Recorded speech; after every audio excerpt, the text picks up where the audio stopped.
great you are. So today I am super excited to share with you guys. I had the privilege to chat to one of Japan's most prestigious and excellent expat property experts in Tokyo. And what we covered is what is the procedures for an expat to actually rent in Japan. Then, if you're a landlord, how can you obtain your rent? Apparently, there's something that's called a guarantee, that you are guaranteed to get your rent. And then, what are the procedures for that? We touched a little bit on the jungle justice of Japan, aka the Yakuza. But please stay tuned as we watch further. This is a 3-part series, to make sure that you view all 3 of them. Enjoy it! Me and Shannon and our property chats. So good morning, everyone. This is Daphne here. I have the absolute privilege to chat to Shannon today. She is one of the most excellent and amazing freaking agents that I have met here in Japan. So I asked her to please come and join me and maybe just explain a little bit more about what the Japanese property market is, especially for expats. So hi, Shannon. Would you mind? Hi. Welcome. Good morning. Please. Thank you for having me here. Thank you. Please tell me a little bit about your background and how did you end up in Japan? So I came to Japan right after I graduated from college, having studied a bit of Japanese as a student and never having had a chance to live abroad. And I originally lived in Fukuoka doing this sort of English teacher thing that many people start out doing here. When I came here, I had already applied to and been accepted to law school. So I was here sort of knowing that I would be here for just a short period. I stayed for 2 years. And while I was here, I met my husband. So I dragged him back. He's Japanese. I dragged him back with me to the US, went to law school, got some legal experience there, and then came back a second time to Japan, this time as an attorney. Wow. That was about, 6 years ago. Wow, that is very impressive. So you got basically best of both worlds. Yeah, exactly. Yeah. I actually preferred practicing in Tokyo. It's a lot of fun, and you have sort of the added interest and complication of Japanese on top of the legal work. I always think that it's just such an unfair advantage. First, if you're married to a Japanese person, because you kind of have the inside scoop. Yeah, definitely. And then you understand their customs just so much better. Yeah, and it's good practice for my Japanese. So Yeah. It's thanks to him for sure that I am where I am today. Yeah. Awesome. So the way that you and me connected was that I was looking for property in Japan to rent, first of all. So that is a little bit of a challenge for expats to find, first of all, a property to rent, and then second of all, that we don't understand how the system works here. And then is there some kind of, some kind of the difference between renting to an expat versus renting to a local person? Would you mind just telling us a little bit about that? Yeah, I mean, there's very little difference in the paperwork and in the procedures, but there's a huge difference in terms of whether owners are open to renting to you as a tenant. And so unfortunately here in Japan, there are still many, many owners and frankly, many real estate agencies that simply reject all foreigners outright, or that have very high standards for who they will accept. So there's one notoriously that only accepts foreigners who have permanent residency, which of course it takes years. I mean, now there's a new visa, so that's not true, but it's traditionally taken years to obtain that. And so, yes, a lot of foreigners face trouble here, even if they can speak Japanese and look on the Japanese websites for properties. Maybe 80 to 90% of those listed will say no to them just because of who they are. Shucks, that is a little bit tricky. It is tricky. It's hard to navigate if you're an expat because you don't know which is which. And if you contact them, you don't know why they didn't get back to you. And they don't usually tell you directly. That is one thing that I have experienced. The Japanese is not direct or confrontational or... Correct. Yeah, it's more of a windy type of way that they communicate. Exactly. So what advice would you give to anyone or how do we start the procedure to rent a property from an expat perspective? I think it's very important not to try a DIY approach. I mean, generally in real estate, you always get what you pay for. So there are always benefits to going through an agency who can guide you away from big mistakes or tell you about issues that you might not understand are problematic on your own.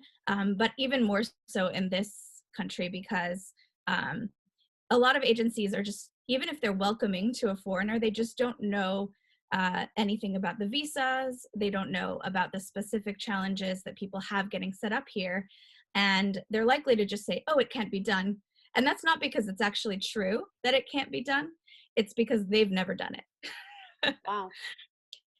So my biggest piece of advice is to reach out to someone like myself. It doesn't have to be me. It can be anyone who has sort of a foreigner facing practice real estate agency here, because those people basically do all the dirty work behind the scenes for you.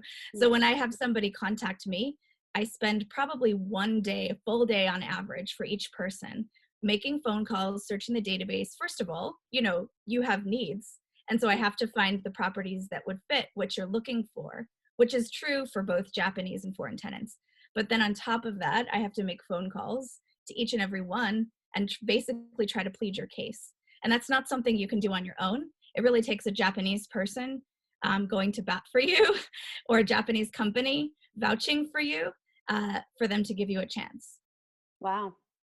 All right. So how does the rental process actually work? So I'm coming to you. I say, I need a property from next month, for example. What do I do? So the first thing is to wait to receive listings. What I do is I send just listings that have already indicated that they would be open to this particular person, not just any foreigner, but you in particular. And then you go and you tour the property just like you would anywhere, and you decide if you like it. Then you place an application. The cool thing about Japan is that even if you're a foreigner, if the place will accept your your application, they will hold your place in line. So there isn't any funny business where they take your application and then someone that they prefer comes in after you and steals the place away, unless you're trying to negotiate the rent down or offer something below the terms that they desired. Normally, though, they will process it in order. So it takes them between 1 day and 1 week to come back with an answer. Usually they're just screening it through a guarantor company, which is actually kind of an unusual arrangement that Japan has, where rent is guaranteed by a financial institution. So really they just want to know that the guarantor company will sign the contract to guarantee your rent. And beyond that, it does, you could be anyone and it doesn't matter. They'll accept you. Then you just sign on the dotted line. But that just signing on the dotted line is actually quite a complex process, because you must read something called the explanation of important matters out loud. So it takes a few hours and then you can sign. Wow. Can we just go back to that subject of the guarantee company? So Sure. does this mean that doesn't matter what, if I'm a landlord and I'm renting out in Japan, I will get my rent every single month? Yes, that's what it means. Because essentially it's just like having a credit card. So if you don't pay your credit card bills, you'll have a black mark on your credit in many countries, and including Japan. And if you don't pay your rent, the guarantor company is also a financial institution, and they will report it, which blocks you from getting any kind of credit in Japan. So people work very, very hard to pay the rent here for that reason. And in fact, the guarantor companies collect the rent usually and then pay the landlord. And if they don't get the rent, they still pay. And That then is they come amazing. after the tenant, of course. All right, so how does that work? For example, I haven't paid my rent. What will happen? So the guarantor company will come after you and send you letters telling you that you're in default, telling you that you need to pay up. And the reason that you'll eventually get evicted is that the guarantor company will first cancel your guarantee agreement, or elect not to renew it, is what happens. And they renew annually. And when that happens, the lease will specify that if you can't find a replacement guarantor, you have to leave. And of course, you wouldn't be able to at that point because the other guarantor companies would also reject you Yeah. and you'd have to leave. All right. So, um, how long does the eviction process take? It's quite a long process if you have to go through the courts. Um, in general, if you plan not to renew someone's contract just for one of the valid reasons, which I can explain in a moment, um, the landlord has to give 6 months advance notice before the end of the current term. And so, in the normal course, people just move out. Because that's quite enough time. That's plenty of time, even if you're planning to buy a place, to look, to find it, to go through everything and actually leave. But the thing is, landlords cannot just tell people on a whim that they won't renew their contracts. It's actually highly illegal in Japan to kick out a tenant unless there's a good, quote unquote, valid reason. And that doesn't mean the owner wants to use the property, which to me seems valid.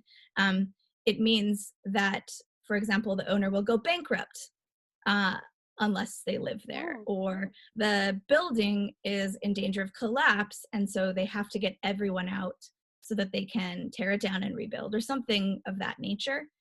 It's quite extreme. So that means that unless you're not paying the rent or causing other problems, you basically have a lifetime option as a tenant to stay in the place that you rent. wow. That is super interesting. All right. So, um, what are the measures that a guarantee company can take to evict someone or to get money out of them, except for letters and blacklisting them? What other measures are Uh, there? well, they can, of course, send the file to collections. Depending on how legitimate the company is, the more aggressive lending institutions in Japan are kind of notorious for harassment. Is So, that allowed? but the thing is, there are a kind of a lot of gray businesses in Japan that are run by a lot of gray organizations that have ties to what are euphemistically called the anti-social forces, which really are just the yakuza. And Oh, that wow. applies to both lending and also just real estate in general. So when you kind of go down to the lower tier Mm. operators, you're in that territory where there's somewhat of a stalemate between those groups and the police and the authorities. Um, Wow. so, you just have to be careful about who you get involved with, um, whether you're buying and selling or renting. I mean, typically the big players, it's not an issue. Mm. But yeah, I mean, they would put black marks on your credit. They could take you to court. But normally, you know, they don't have to because, That is fascinating. So there is a form of jungle justice, if I can put it like that. oh yeah, absolutely. Okay. And also when it comes to the problem I just mentioned, where you can't get rid of a tenant if you Mm. need a place for yourself or you want to rebuild it unless there's a good reason. So traditionally in Japan, there was something, actually they still exist, but they're called the jiageya. And those are, again, sort of organized crime members who are called in to maybe move in next door to the person who's holding out, or kind of be around the property and intimidate them because there's no legal mechanism to get rid of them. And so because of that, they actually created a new type of lease in Japan, I don't know, maybe 10, 20 years ago, called a fixed term lease, which is more like what you might see in other countries, Mm. where 3 years and that's it.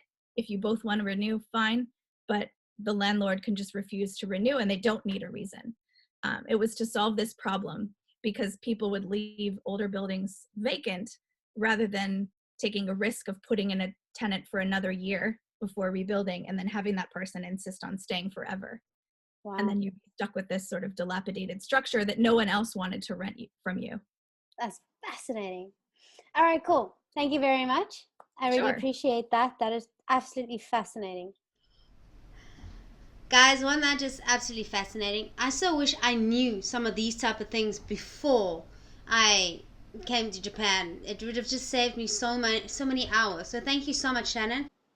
If you want to get hold of Shannon, you can email her on connect@expatpropertiesjapan.com.